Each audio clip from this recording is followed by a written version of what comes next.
Saudaraku, hari ulang tahun Kabupaten Aceh Tenggara ke-50 di lapangan Jenderal Ahmad Yani Kota Cane, Kecamatan Babu Salam, Kabupaten Aceh Tenggara meriah. Peserta upacara Forkopimda dan pejabat lainnya mayoritas memakai baju adat alas yang dijuluki sebagai Bumi Sepakat Segenap.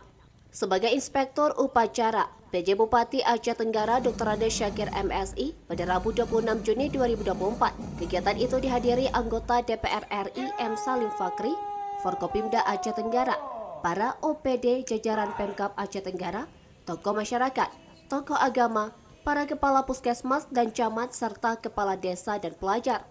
Dalam memeriahkan Hari Jadi Kabupaten Aceh Tenggara dilaksanakan serangkaian kegiatan seperti pameran stand pembangunan OPD jajaran Pemkab Aceh Tenggara dan pihak terkait lainnya.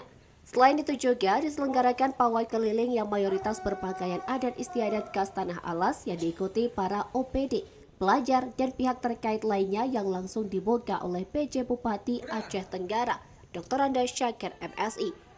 Dari Aceh Tenggara, Asnawi Lui, Tribun Gayo. Per SSK 2 langkah. Minta tolong geser Pak, geser. Hitung lagi.